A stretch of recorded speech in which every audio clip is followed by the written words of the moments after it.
Hi students, welcome to your new class. ഇന്നത്തെ ക്ലാസ്സിൽ നമ്മൾ ഡിസ്കസ് ചെയ്യാൻ പോകുന്നത് സെക്കൻഡ് മൊഡ്യൂളാണ്. അപ്പോൾ ലാസ്റ്റ് ക്ലാസ്സിൽ നമ്മൾ പറഞ്ഞിരുന്നു ഓൾറെഡി, അതായത് മൊഡ്യൂൾ 1-ൽ 7 ചാപ്റ്റേഴ്സാണ്. ഇപ്പം മൊഡ്യൂൾ 2-ൽ എത്തിയിട്ടുണ്ട്. അതിൽ ഫസ്റ്റ് വരുന്നത് സോഷ്യൽ മീഡിയ മാർക്കറ്റിംഗ്.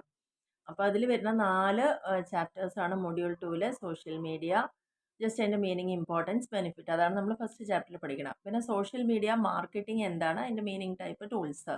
പിന്നെ 10ാമത്തെ ചാപ്റ്റർ ആയിട്ട് ഇതിൻ്റെയൊക്കെ അഡ്വാൻറ്റേജും ഡിസഡ്വാൻറ്റേജസും. ആൻഡ് 11ാമത്തെ ചാപ്റ്റർ എന്ന് പറയുമ്പോൾ ഡിഫറെൻറ്റ് സോഷ്യൽ മീഡിയ പ്ലാറ്റ്ഫോമുകൾ ഏതൊക്കെയാണ്. അപ്പോൾ ഇതാണ് നമ്മുടെ മൊഡ്യൂൾ 2-ൽ വരുന്ന ടോപ്പിക്ക്. അങ്ങനെയാണെങ്കിൽ നമ്മുടെ ചാപ്റ്റർ വൈസ് പറയുമ്പോൾ ചാപ്റ്റർ 8 ആണ്. അപ്പോൾ അതിൽ നമുക്ക് മെയിൻ ആയിട്ടുള്ള കുറച്ച് പോയിന്റ്സ് നോക്കാം. അപ്പോൾ എന്തായാലും ഫസ്റ്റ് പഠിക്കേണ്ടത് സോഷ്യൽ മീഡിയ എന്ന് പറഞ്ഞു കഴിഞ്ഞാൽ എന്താണ് എന്നുള്ള കാര്യം തന്നെയാണ്. അപ്പോൾ അത് നമുക്ക് ഒരു 2 മാർക്സ് ക്വസ്റ്റ്യൻ ഒക്കെ വേണമെങ്കിൽ എക്സ്പെക്ട് ചെയ്യാവുന്നതാണ് കേട്ടോ. അപ്പോൾ എന്താണ് സോഷ്യൽ